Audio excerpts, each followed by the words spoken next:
Seguimos meditando el Evangelio de San Juan en este segmento que se conoce como el discurso de despedida. Jesús se despide de sus discípulos. Ya no estará más junto a ellos y les dirige unas palabras de aliento, unas palabras de consuelo, unas palabras que los llenen de alegría. Ciertamente los discípulos saben que el camino no será fácil, que habrá pruebas, que habrá persecuciones, que habrá asuntos difíciles donde no esté el Maestro. Prueba de ello la discusión que nos presenta en la primera lectura de los recién convertidos respecto a los que seguían las tradiciones judías. Las persecuciones, las discusiones no solamente iban a venir de fuera, sino también desde dentro del interno de la comunidad cristiana. Por eso hoy la oración colecta, una oración muy hermosa, nos invita a recitársela al Señor. Ojalá durante el día ante el Santísimo Sacramento pudiéramos repetirle varias veces al Dios misericordioso: si tu gracia convierte en justos a los descarriados, la gracia de Dios convierte en justos a los que andan por el mal camino y hace dichosos a los que están afligidos. Claro, si yo ando por el mal camino, ayúdame, Señor. Ayúdame a que mi vida se haga justa, no por mi poder, sino por tu gracia. Si yo ando por el mal camino, ¿qué puede ser? O también puede ser si yo ando afligido, ¿verdad? Porque las pruebas, los sinsabores del seguimiento a Cristo, pues a veces provocan muchas aflicciones. Si yo ando afligido, Señor, con tu gracia, hazme dichoso. Yo creo, yo sé que tú tienes el poder, actúas con tu poder y eres capaz de conceder tus dones. Yo lo creo, Señor, tú que ya me has justificado por la fe. Y termina la oración. Que no decaiga la firmeza de la perseverancia. Un elemento muy importante que debe de existir en nuestra vida de fe. La perseverancia. Porque solo manteniéndonos en la perseverancia nos mantendremos unidos en el amor a Jesús. Solo manteniéndonos en la perseverancia podremos dar fruto, podremos gozar de los dones y bendiciones que Dios derrama sobre nosotros. Ayer escuchábamos pues que Jesús es la viña y el Padre es el viñador y nosotros los sarmientos. Y nos decía Jesús: permanezcan unidos, unidos en plural. Permanecer unidos como su comunidad de discípulos, como su comunidad cristiana, como aquellos que nos esforzamos por perseverar en la fe y estar unidos a nuestro Señor. Permanezcamos unidos de una manera personal, en el amor que Jesús nos ofrece. Claro, si bien hablamos de que hay una comunidad cristiana que persevera en la fe, también es preciso decir que es muy importante nuestra relación personal con Cristo, nuestra relación personal de amor. Así como entre el Padre y el Hijo hay una relación personal de amor, así entre Jesús y mi persona debe de haber una relación personal de amor.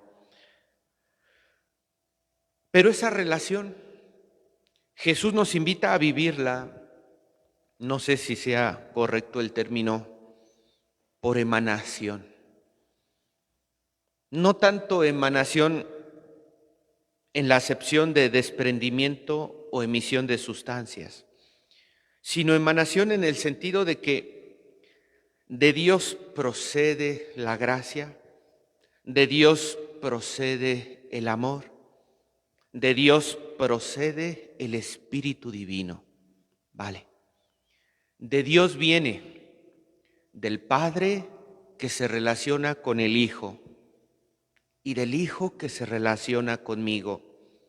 Si yo del Hijo he recibido su Espíritu Divino, si yo del Hijo he recibido su gracia, si yo del Hijo he recibido su amor por emanación, ¿qué es lo que yo le voy a dar a mis hermanos?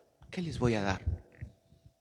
En esta lógica, lo que tiene el Padre se lo da al Hijo. Lo que tiene el Hijo nos lo da a nosotros. Lo que Jesús nos ha dado a nosotros, ¿qué tenemos que hacer con él? En esta lógica, lo que el Hijo nos ha dado a nosotros se lo tenemos que compartir. ¿A quién? A los hermanos. ¿Se dan cuenta? Esta es la lógica de Jesús. Jamás nos dice, vas a tratar al hermano con rigor. Jamás nos dice, vas a imponer tus criterios. Jamás nos dice, le vas a decir a los demás cómo quieres tú que vivan la fe. No. Es en el amor, es en el Espíritu de Dios, es en esa relación íntima y profunda con nuestro Señor, la misma que nosotros estamos llamados a compartir a nuestros hermanos. Como el Padre me ama, dice el Evangelio, así los amo yo. Esa fue la actitud de Jesús, ¿de acuerdo? Como el Padre amó a Jesús, así Jesús nos amó a nosotros. Y si Jesús es nuestro modelo, y si Jesús es nuestro maestro, ¿no sería justo que nosotros lo imitáramos? A ver, si Jesús recibe todo el amor del Padre y nos lo da íntegramente a nosotros, ¿qué debíamos hacer nosotros con nuestro hermano? Si Dios me participa de su naturaleza divina, pues yo me debo de ver también interpelado, empujado a dar a los demás, a ser partícipes a los demás de la naturaleza divina que Dios me ha dado a mí. ¿Por qué no comparto las cosas de Dios? ¿Por qué no me sumo a una labor apostólica? ¿Por qué no participo en un ministerio? ¿Por qué no comparto esa presencia de Dios ahí donde yo camino, en mi entorno, en mi familia, con mis seres queridos? La petición de Jesús es muy clara en este discurso de despedida, que los discípulos permanezcan en su amor. Es lo que nos va a mantener con vida, es lo que nos va a mantener en su gracia, es lo que nos va a mantener alegres. Porque nos dice esto, para que su alegría permanezca en nosotros y nuestra alegría sea plena. Por eso debemos permanecer unidos, permanecer en su espíritu, permanecer en el amor, permanecer en el cumplimiento de los mandamientos. Como el sarmiento permanece unido a la vid. Si el sarmiento no está unido a la vid, se seca. Si nosotros no permanecemos unidos al amor de Jesús, nos secamos. ¿Cuál es la prueba? ¿Cuál pudiera ser la prueba para verificar si nosotros verdaderamente estamos unidos a la vid? Si nosotros permanecemos unidos a Jesús. Yo solo rescato 3 para terminar. Primera, permanecer en Jesús es permanecer en la vida del Espíritu que viene del Padre y del Espíritu que viene del Hijo. ¿Tienes una vida espiritual? ¿Tienes un programa espiritual en tus actividades de todos los días? Porque luego hay hermanos de ministerio y de comunidad que tienen su agenda llena de actividades y de juntas y de reuniones y no ves por ningún lado actividades para su vida espiritual, para confesarse, para recibir una dirección espiritual, para vivir momentos íntimos en la presencia de Dios. No los encuentras.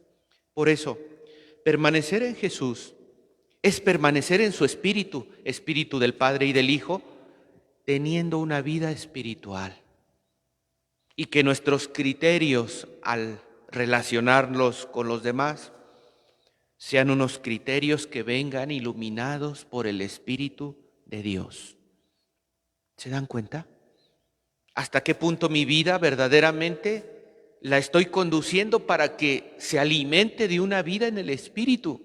Y que lo que yo hago y digo y pienso y me relaciono se vea iluminado verdaderamente por el Espíritu de Dios. Segundo, algo que nos ha venido repitiendo constantemente el Señor: cumplir los mandamientos.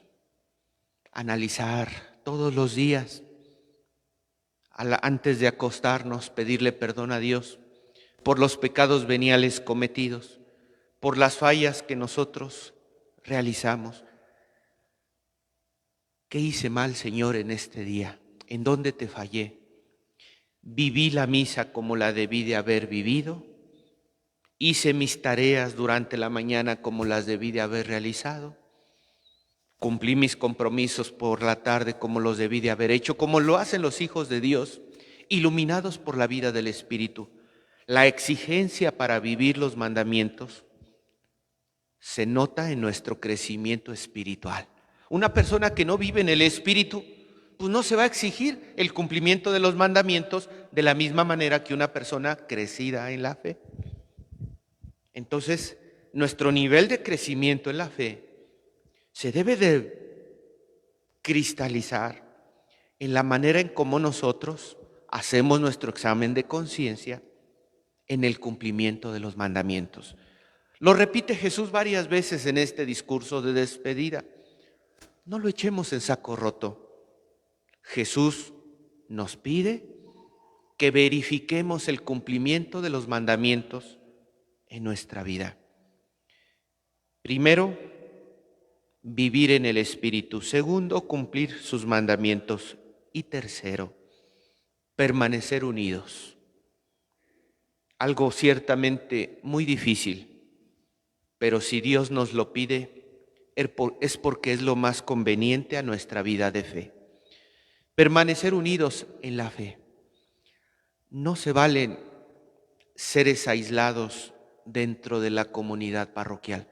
No se vale, no son de Dios. Dios nos pide que permanezcamos unidos, como los sarmientos a la vid. Y si no están unidos a la vid, se secan. La iglesia es una comunidad que tiene un pastor, que tiene hermanos en la fe, que tiene crecimiento, algunos más crecidos, otros menos crecidos, que tiene necesidades. Permanezcamos unidos como una comunidad de fe, como una comunidad que camina unida en torno a Jesús, como una comunidad de hermanos. La forma en cómo yo voy a manifestar mi vida en el Espíritu, la forma en cómo yo voy a manifestar el cumplimiento de mis mandamientos, de los mandamientos de Dios, ¿cómo creen que es? Pues en el trato con los hermanos, especialmente en el trato con la comunidad cristiana. Dices que vives en el Espíritu y no saludas a nadie. Perdón, pero no te lo creo. Tu fe es una farsa. Dices que vives en el Espíritu, que vives los mandamientos, pero no te interesa lo que sucede en tu comunidad. Perdón, pero entonces no te lo creo. Entonces tu fe es una farsa. Buscar solamente a Dios y olvidarte de los hermanos y olvidarte de la comunidad. Yo no diría ni siquiera que la fe es incompleta. Yo diría más bien que es una fe vacía, que es una fe egoísta. Jesús se va y quiere permanecer entre nosotros. ¿En dónde creen? ¿En dónde creen que Jesús quiere permanecer entre nosotros a pesar de que Él ya se va? Pues en la comunidad. Jesús se quiere seguir así, como este cirio pascual que está encendido. Así se quiere hacer presente Jesús permanentemente. ¿En dónde? En su comunidad. En la medida en que yo colaboro para el bien de la comunidad, con el objetivo de que Jesús se siga manifestando en ella, pues en esa medida yo voy a permanecer unido a Él. Que así sea. Gracias.